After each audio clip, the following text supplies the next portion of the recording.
continue dans le chapitre diviseurs et multiples.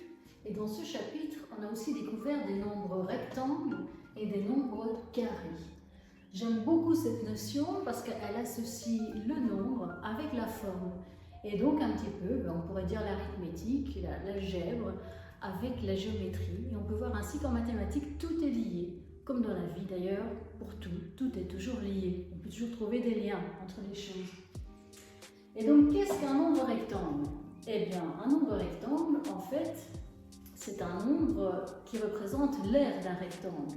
Donc, par exemple, si je vous dis le nombre 20, si je le décompose en un produit, c'est 4 fois 5.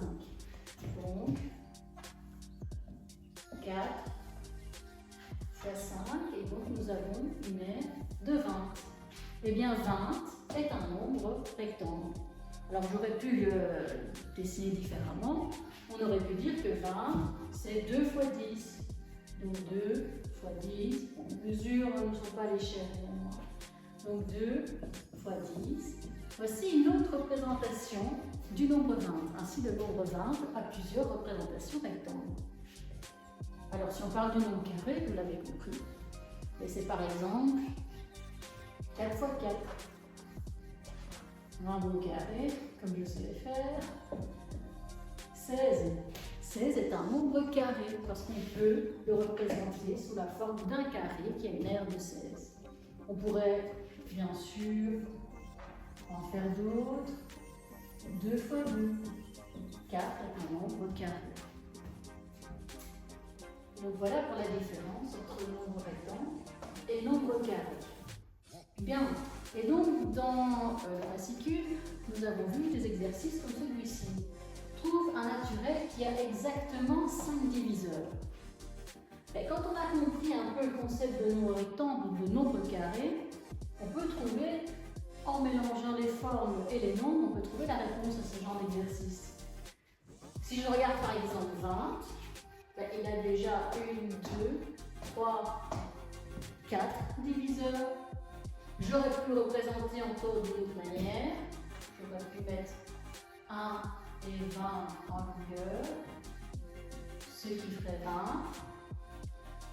Et donc, combien 20 a-t-il de diviseurs? Eh bien, 1, 2, 3, 4, 5, 6. 6 diviseurs. Bon. Ici, on doit trouver un naturel qui a 5 diviseurs. 5, c'est un nombre qui est impair. Donc ici, on voit à chaque fois, ça va de 2 par 2, vu qu'il y a une longueur et une largeur. Là, il y en a 6 parce qu'il y a 3 rectangles. Ici, c'est un nombre impair. Donc forcément, on se dit qu'à un moment donné, il va y avoir le même nombre qui se répète. Et donc, on sait déjà que le nombre qu'on cherche, eh bien, c'est un nombre qui est carré. Donc on peut essayer avec plusieurs, on peut aller en tâtonnement, essai, erreur, pourquoi pas. Alors on va essayer avec 9. 9, si je dois représenter 9, eh bien je vais faire 1 et 9. Bon, ça nous fait bien 9, ok. Qu'est-ce que j'ai d'autre? J'ai 3 et 3. Je sais tout, hein. Donc 9 a combien de diviseurs? 1, 2, 3 diviseurs. 1, 2, 3 diviseurs. Okay. J'ai pris 9 parce que je savais déjà que 9 est un nombre carré. C'est 3 fois 3. Alors si je prends un autre nombre carré, eh bien essayons avec 16.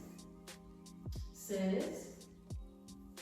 Je peux le dessiner sous la forme d'un carré de 4 fois 4, 16. Alors j'ai quoi d'autre?